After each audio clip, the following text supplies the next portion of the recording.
Bersiap lancarkan serangan besar ke Lebanon, Israel desak Indonesia dan PBB segera tarik mundur pasukan perdamaian dari Lebanon.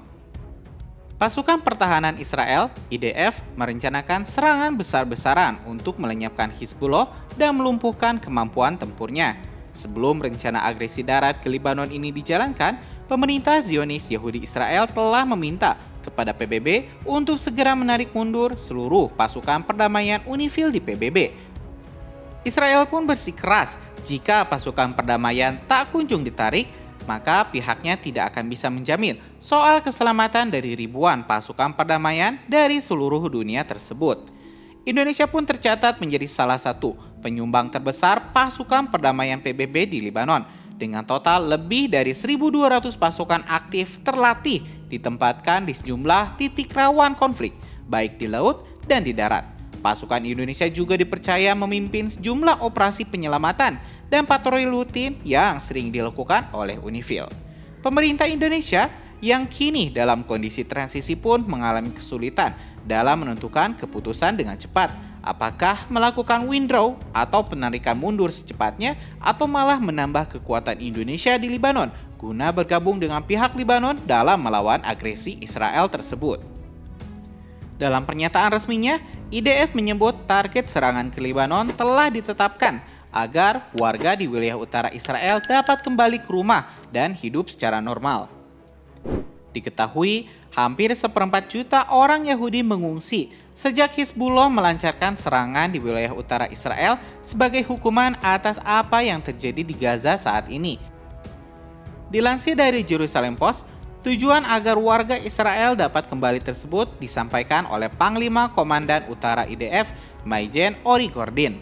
Yang menjadi goal kami adalah mengubah situasi keamanan di wilayah utara agar warga dapat kembali ke rumah mereka dengan aman, kata Panglima Komando Utara IDF Maijen Ori Gordin, seperti dikutip Jerusalem Post. Sementara itu dilansir dari tribunnews.com, pada Sabtu tanggal 10 Februari 2024, IDF nampaknya tidak hanya melancarkan serangan untuk bertahan, melainkan menyerang untuk melumpuhkan seluruh kemampuan tempur Hizbullah. Maijen Ori Gordin mengatakan Israel telah bertekad mengubah realitas keamanan dan terus bersiap untuk perluasan perang dan melakukan serangan habis-habisan. Misi mereka, ia katakan, adalah untuk menyakiti Hizbullah dan meniadakan kemampuannya.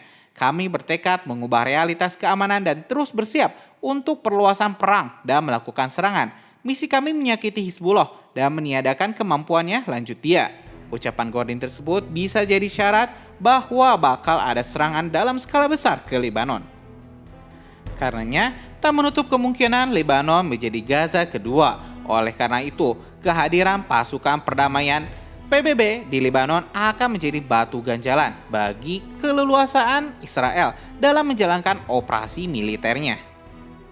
Terlebih, Hizbullah hingga saat ini tetap konsisten melancarkan serangan wilayah ke utara Israel. Bahkan belum ada tanda-tanda mereka akan berhenti. Di sisi lain, Perdana Menteri Israel Benjamin Netanyahu disebut juga pernah melontarkan ancaman terhadap Hizbullah apabila terus mengganggu keamanan wilayah utara negaranya. Jika Hizbullah memutuskan untuk melancarkan perang habis-habisan, maka dengan tangannya sendiri mereka akan mengubah Beirut dan Lebanon Selatan menjadi Gaza dan Khan Yunis, ujar Netanyahu seperti dikutip TASS, kantor berita Rusia. Sebagai informasi, pasca perang saudara di Lebanon, Hizbullah tetap mempertahankan senjatanya untuk melawan pasukan Israel yang menduduki wilayah selatan negara yang mayoritas penduduknya Syiah. Perang gerilya selama bertahun-tahun menyebabkan Israel menarik diri pada tahun 2000. Hizbullah menunjukkan kemajuan militernya pada tahun 2006 selama perang 5 minggu dengan Israel yang meletus setelah kelompok tersebut menyeberang ke Israel, menculik 2 tentara dan membunuh lainnya.